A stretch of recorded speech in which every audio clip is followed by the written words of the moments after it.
오늘 말씀은 사무엘하서 18장 24절에서 33절까지의 말씀입니다.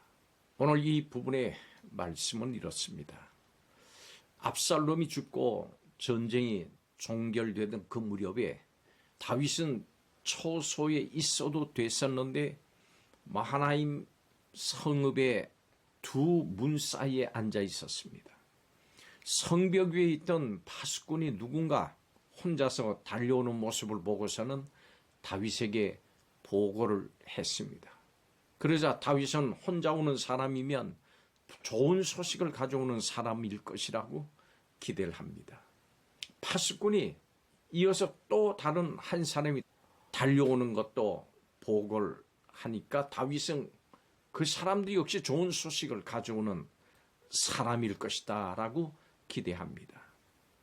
사실상 압살롬의 반란군을 제압하는 데는 그리 큰 힘이 들질 않았습니다.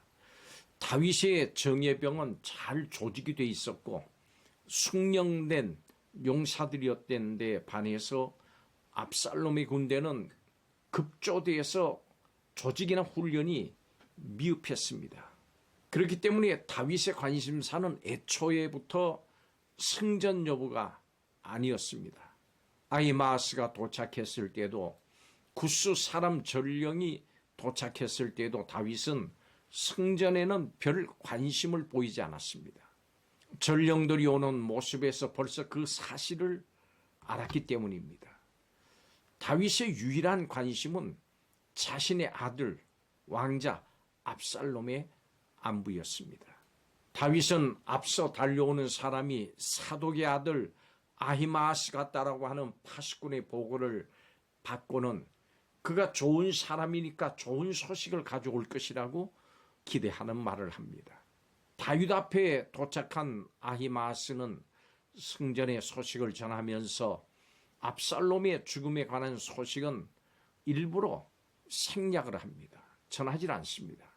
그리고 압살롬의 평안을 묻는 다윗의 질문에 대해서는 잘 모르겠다 하는 투로 얼버무립니다. 다윗은 결국 에티오피아 사람에게서 압살롬이 죽었다고 하는 소식을 전해 들었습니다. 압살롬의 사망 소식은 다윗에게 큰 충격이었습니다. 그래서 그는 성문 위에 다락방으로 올라가서 울면서 내 아들이라고 5번이나 부르면서 탄식을 합니다. 또한 압살롬의 이름을 3번이나 부르면서 자신이 그를 대신해서 죽었더라면 좋았을 거다라고 하면서 압살롬의 죽음을 크게 슬퍼합니다. 우리는 매주 예배당에 모여서 설교를 듣고 또 성도들과 교제하면서 이야기도 나눕니다. 이때 여러분이 듣고 싶은 설교, 나누고 싶은 이야기는 무엇입니까? 그 설교, 그 이야기의 중심은 복음이 되어야 합니다.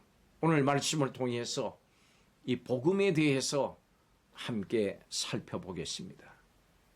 첫째로 사람들이 듣고 싶어하는 이야기가 있습니다. 성도는 자신이 하고 싶고 듣고 싶은 이야기만 하고 또 들으려고 해서는 안 됩니다. 다윗은 목이 빠지도록 한 가지 소식을 기다리고 있었습니다. 그래서 사독의 아들 아히마아스가 달려온다고 하는 보고를 듣고는 그가 좋은 사람이니까 좋은 소식을 가지고 올 것이라고 기대를 했습니다. 다윗은 사랑하는 아들 압살롬이 죽었을지도 모른다고 하는 두려움에 안절부절하고 있었습니다. 그래서 다윗은 아히마아스가 좋은 소식을 전해주기를 기대했던 겁니다. 다윗은 이스라엘 왕으로서 승전의 소식을 기다려야 했습니다. 그런데 다윗이 그토록 듣고 싶어 했던 소식은 아버지로서 아들 압살롬의 평안이었습니다. 사람들은 자신이 듣고 싶어하는 소식을 기다립니다마는 성도는 복음을 전해야 합니다. 교회와 성도가 전해야 하는 소식은 사람들이 듣고 싶어하는 이야기, 자기들의 귀를 즐겁게 해줄 이야기가 아니고 복음, 즉 예수님의 죽음과 장사와 부활의 이야기를 들려줘야 합니다. 하나님 지금도 복음을 사람들에게 들려줄 그 사람을 찾고 계십니다. 두 번째로, 복음은 사람들이 들어야 할 이야기입니다. 아하스는 다윗에게 도착을 해서 요압이 이끄는 군대의 승전 소식을 전하면서 하나님을 찬양했습니다. 그렇지만 다윗은 그 소식을 듣고서도 그에 대해서는 아무 말도 하지 않고 아들 압살롬의 안부부터 물었습니다. 다윗은 이스라엘의 왕으로서 아하스가 승전 소식을 전하기에 앞서서 그에게 먼저 승전의 여부를 물어야 했습니다. 그리고 승전의 소식을 듣고 기뻐해야 했습니다. 성도는 예수 그리스도의 복음을 듣기를 사모해야 됩니다. 어떤 소식보다, 어떤 이야기보다 복음 듣기를 사모해야 합니다. 성도는 예수 그리스도의 복음을 듣고 또 들어야 됩니다. 세상 사람들은 예수 그리스도의 복음에 그리 관심이 없습니다. 그렇지만 교회는 예수 그리스도의 복음을 들려주는 곳입니다. 또한 성도는 서로 복음을 이야기하면서 그것을 기뻐해야 합니다. 성도가 함께 모여서 성경을 연구하고 나누는 것도 이 복음 때문입니다. 성도는 예수 그리스도의 복음을 알고 체험하고 전하기 위해서 교회 모입니다. 다윗은 승전 소식을 전하는 아히마스의 보고에는 대답도 없이 자신이 듣고 싶은 소식만 들으려고 했습니다. 세상 사람들은 영적으로 곤고합니다. 그 목마름, 배고픔은 예수 그리스도의 복음으로만 해결될 수 있습니다. 우리는 복음을 분명히 알고 또 그 복음을 확신하고 그 복음을 체험하고 그 복음을 전해야 합니다. 마지막 세 번째로, 복음은 이렇게 배우고 확신하고 체험하고 전해야 할 이야기입니다. 성도는 예수 그리스도의 복음을 듣고 기뻐합니다. 그런데 다윗은 홀로 위층으로 올라가서 슬피 울었습니다.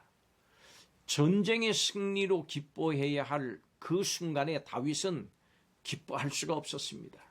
다윗 때문에 잔치집이 되어야 할 이스라엘은 초상집이 되어버리고 말았습니다. 여러분, 이 땅에는 곤고한 일이 많습니다. 참으로 슬픈 일들이 가득합니다. 그렇지만 성경은 이 땅에 살아가는 우리에게 항상 기뻐하라고 명령합니다. 그런데 과연 이 명령을 어떻게 지킬 수 있을까요? 어떻게 이것을 지키는 것이 가능할까요? 이것을 가능하게 하는 것은 오직 예수 그리스도의 복음뿐입니다. 성경을 통해서 예수 그리스도의 복음, 즉 예수 그리스도의 죽음, 장사, 부활이 얼마나 우리에게 큰 은혜인지를 아는 사람은 항상 기뻐할 수 있습니다. 교회와 성도는 성경이 전하는 예수 그리스도의 복음에 집중해야 됩니다. 그리고 세상 사람들에게 이 기쁨의 복음을 알려줘야 합니다. 예수 그리스도의 복음을 배우고 확신하는 교회와 성도, 또 복음을 체험하는 교회와 성도, 복음을 전하는 교회와 성도, 또 이 복음 때문에 항상 기뻐하는 교회와 성도, 우리 모두가 함께 이런 성도로 이런 교회를 세워나갑시다. 기도하겠습니다. 예수 그리스도의 복음을 배우고 확신하는 성도, 복음을 경험하고 체험하는 성도, 복음을 담대하게 전하는 성도, 또 이 복음 때문에 기뻐하는 성도가 되게 하여 주시옵소서. 예수 그리스도의 복음이 우리의 생활과 대화의 중심되게 하여 주옵소서. 예수님의 이름으로 기도하옵나이다. 아멘.